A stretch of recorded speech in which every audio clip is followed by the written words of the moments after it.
আজকে আমরা গল্প বলবো রাখাল ছেলে ও গোলাপি পরী। প্রতি বছর পরীরা বেড়াতে আসে এই সমুদ্র তীরে। এখানে চারিদিকে বন জঙ্গল আর পাহাড়, তার মাঝে রয়েছে এক সরোবর। পৃথিবীতে এত সুন্দর দৃশ্য দেখার জন্য পরীরা স্বর্গ থেকে পৃথিবীতে আসে। এটা হলো পরীদের মহল, গোলাপি পরীও এখানেই থাকে। শোনো পরীরা, তোমরা বেড়াতে যাওয়ার আগে একটা কথা বলি তোমাদেরকে। পৃথিবীতে তোমাদেরকে 7 দিন থাকতে হবে, 7 দিনের বেশি থাকা যাবে না। হ্যাঁ হ্যাঁ, আমরা তো জানি সেটা, আর বলতে হবে না, আমাদের মনে আছে। আমরা বিদায় নিচ্ছি। দেখো গোলাপি পরী, এখানে তো অনেক সুন্দর সুন্দর ফুল ফুটেছে।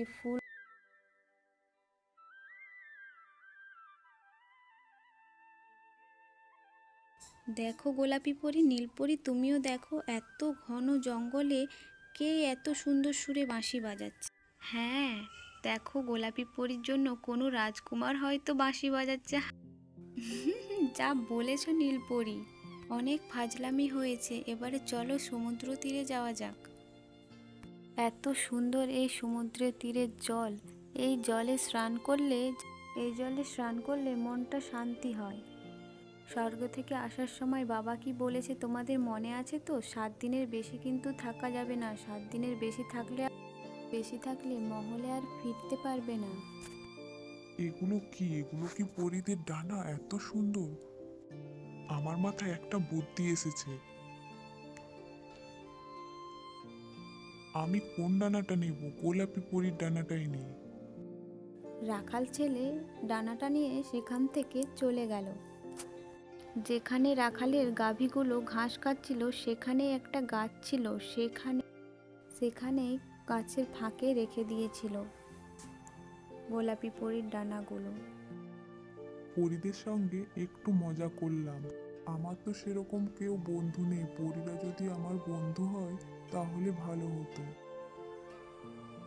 দেখো নীলপরি, দেখো লালপরি, আমার ডানাগুলো কই? তোমাদের দুজনের ডানা আছে, আমার ডানা তো নেই। কে নিয়ে গেল আমার ডানাগুলো?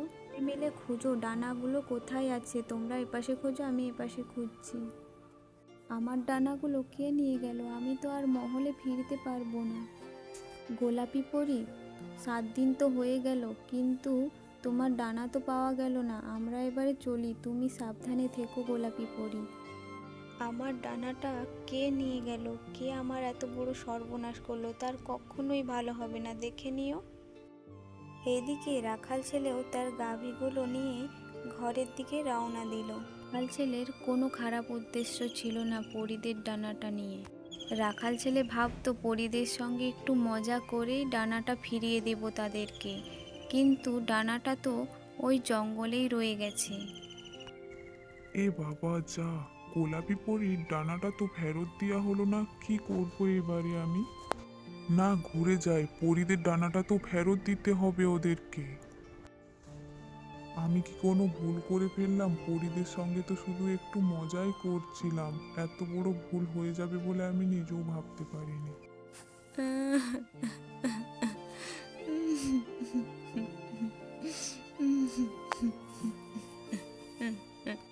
এই ঘন জঙ্গলে আমি একা একা কি করব? পরীকে আমি কোন মুখ নিয়ে বলবো যে ডানাগুলো নিয়ে আমি মজা করেছিলাম? তোমাকে একা একা থাকতে হবে না পরী, তুমি আমাদের ঘরে চলো। আমি খুব সুন্দর বাঁশি বাজাতে জানি, তোমাকে বাঁশি বাজিয়ে হ্যাঁ হ্যাঁ, তুমি তো খুব সুন্দর বাঁশি বাজাও। রাখাল, ও রাখাল, বলি তুমি বাড়িতে আছো নাকি? একবার বাইরে আসো দেখি। পরি তো আমাদের এখানে থেকে থেকে আমাদের মেয়ের মতো হয়ে গেছে, তাই ওকে আমরা ছাড়তে পারবো না, ওর বিয়ে দেব তোমার সঙ্গে। এইদিকে পরীর বাবা খুব চিন্তিত ছিল। এদিকে 7 দিন তো হয়ে গেল, পরীরা ঠিকঠাকভাবে ফিরে আসবে তো?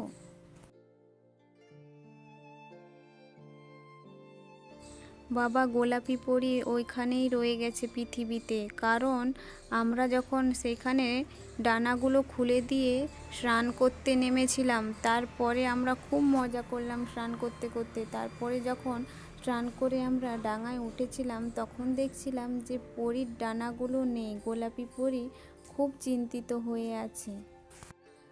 ওইখানে পরীকে রেখে আমরা চলে এলাম।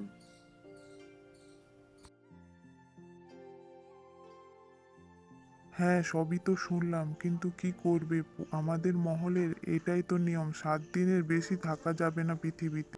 আর এইদিকে রাখালের পাড়ার লোকেরা গোলাপি পরী আর রাখালের বিয়ে দিয়ে দিল। খুব ভালোবাসে রাখালকে আর গোলাপি